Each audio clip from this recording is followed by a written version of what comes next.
Hi folks, Ricky Tang here, and you find me outside Cotswold Motorrad Cheltenham, on the outskirts of Cheltenham, and I'm about to take this beastie out for a ride. BMW R12, so kind of all new model for 2024, another derivative of the venerable GS engine. I think we're at 1170cc. It is absolutely sweltering out, so let's not hang around, let's get riding.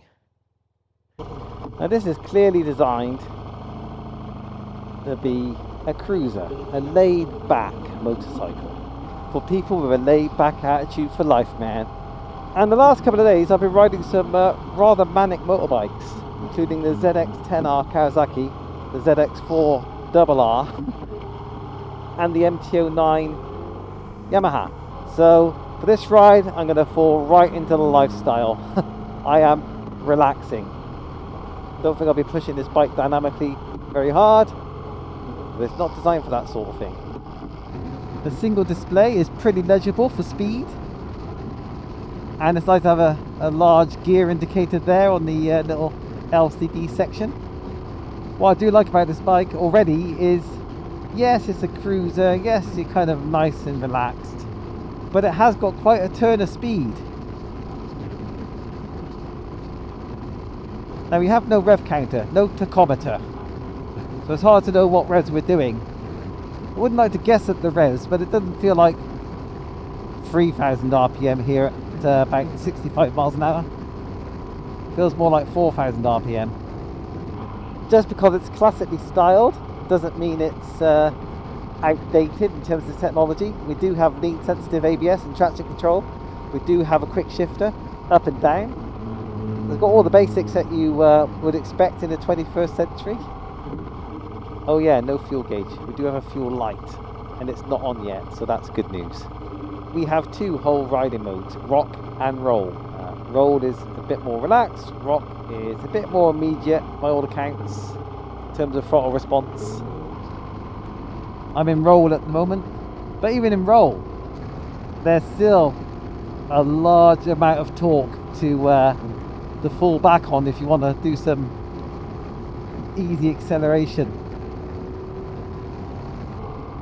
In terms of the cruise control, there's been a nice enhancement over the years, in as much as you're allowed to use the quick shift to go up and down gears with cruise engaged, and it won't turn cruise off. I had a BMW R1250R naked bike, and when that was in cruise control, it would let me go up gearbox, but it wouldn't let me go down. It would always turn off cruise control. So this older generation engine has had a little bit of a pep up in terms of the electronics. And we're at motorway speed, and I don't really feel the need to go much faster than this. Not that you can legally anyway. It's a naked cruiser, so there is a fair bit of wind hitting me on the chest and through my vents and onto my man boobs. It's a little bit noisy, but not overly so. I know one of the many accessories you can get for this bike include a large touring windscreen, kind of arches over the headlight. That's quite nice actually. I hope it would not create any additional noise or turbulence. I think I'm going to have some thoughts about this riding position. It's not often I'm in a cruiser kind of pose. Having said that, my legs are definitely not sat out the front because of the boxer engine obviously, so the legs aren't going too far forward. They are just a couple of degrees swept back from the knee, but my thigh is basically right angles to my hips and my torso, so rather akin to sitting on a chair. Not uncomfortable, however, there's a fair bit of weight going straight through my back and straight onto the seat. So it will be interesting to see how my body holds up. So BMW are definitely trying to sell you a lifestyle with this bike. The hyperbole on their website goes deep into relaxing, being laid back, going wherever the road takes you. with the right sort of BMW branded clothes, of course. Amusingly, this bike's keyless. Got a fob in my jeans pocket, but there is still a key slot there. There's also a key there, which you do have to use if you are filling up with fuel. Tell you what, if you do want to get down the road quickly,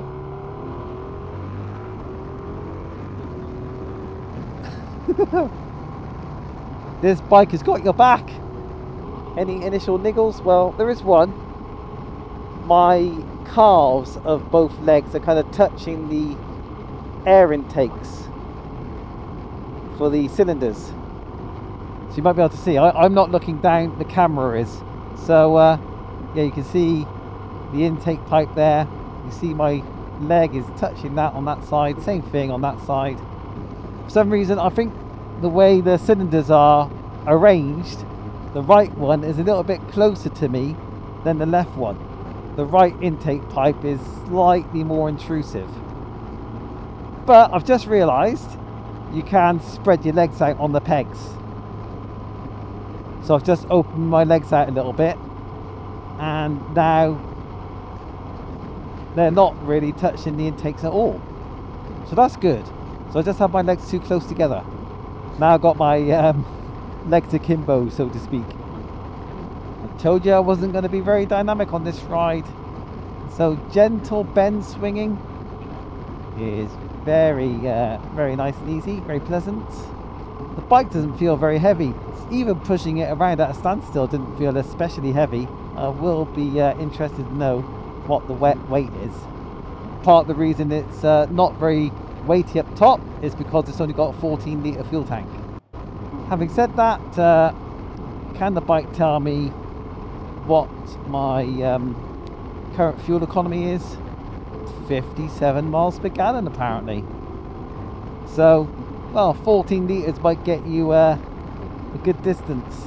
Sorry for mixing my units. A lot of people nowadays usually quote fuel tank capacities in litres in the UK, but we still talk mostly miles per gallon for economy.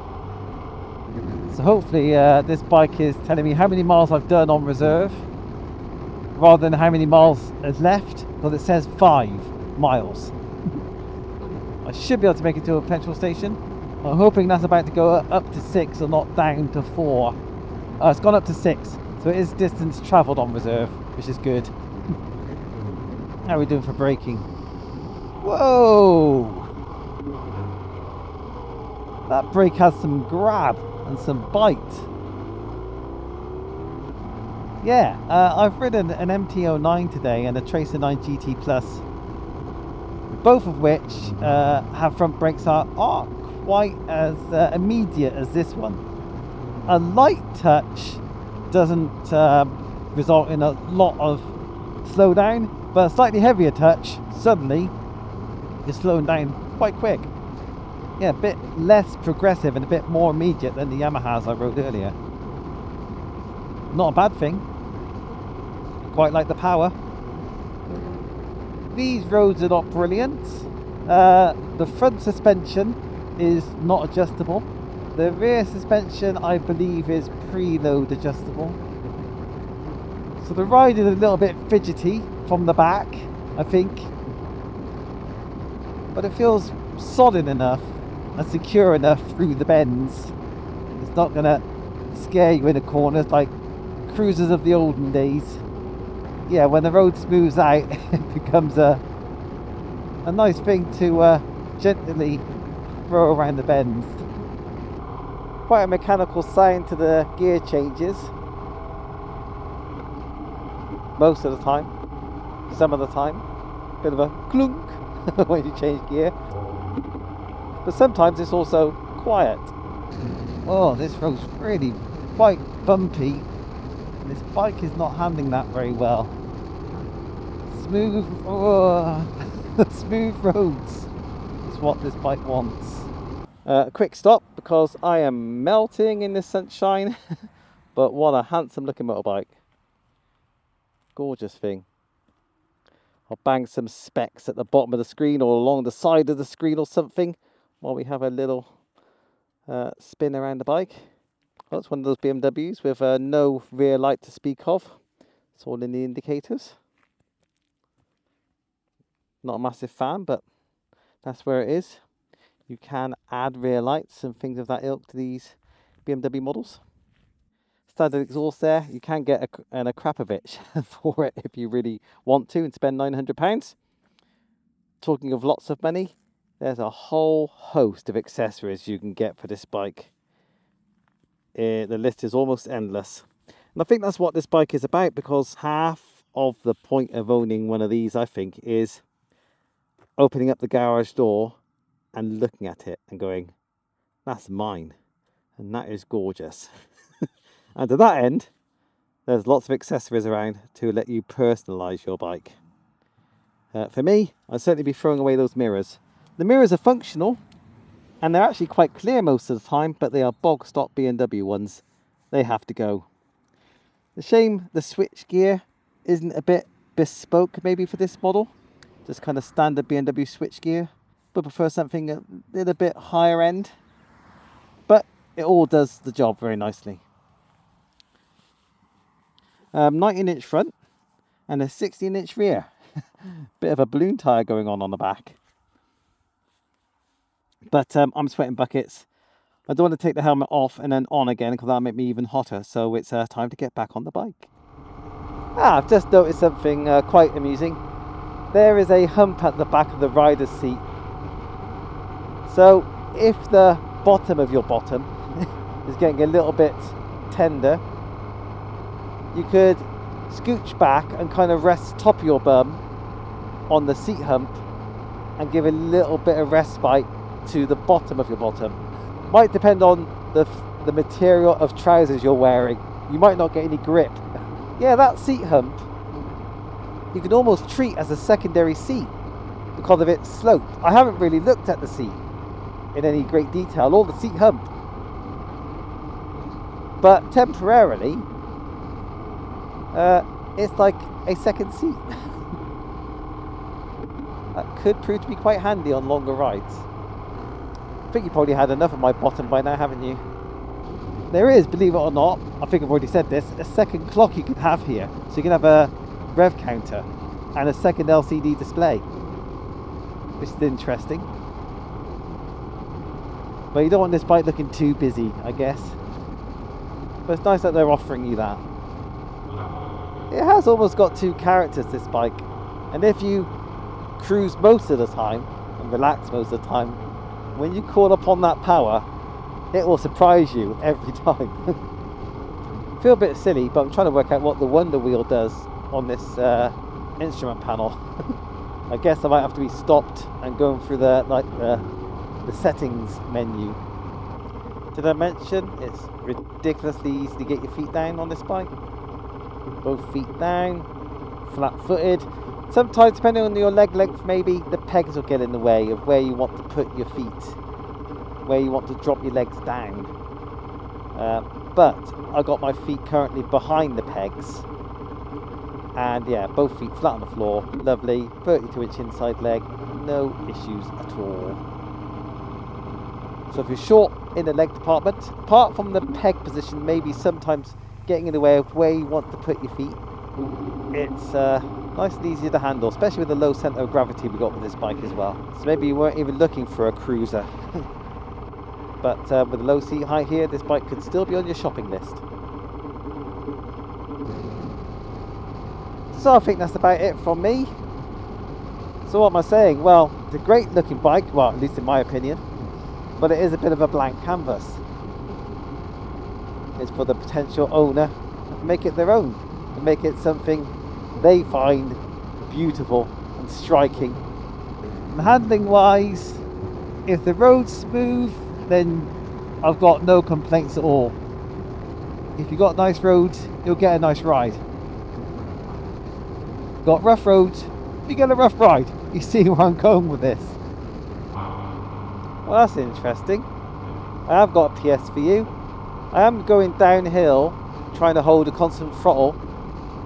I'm getting a good amount of surging here, fourth gear.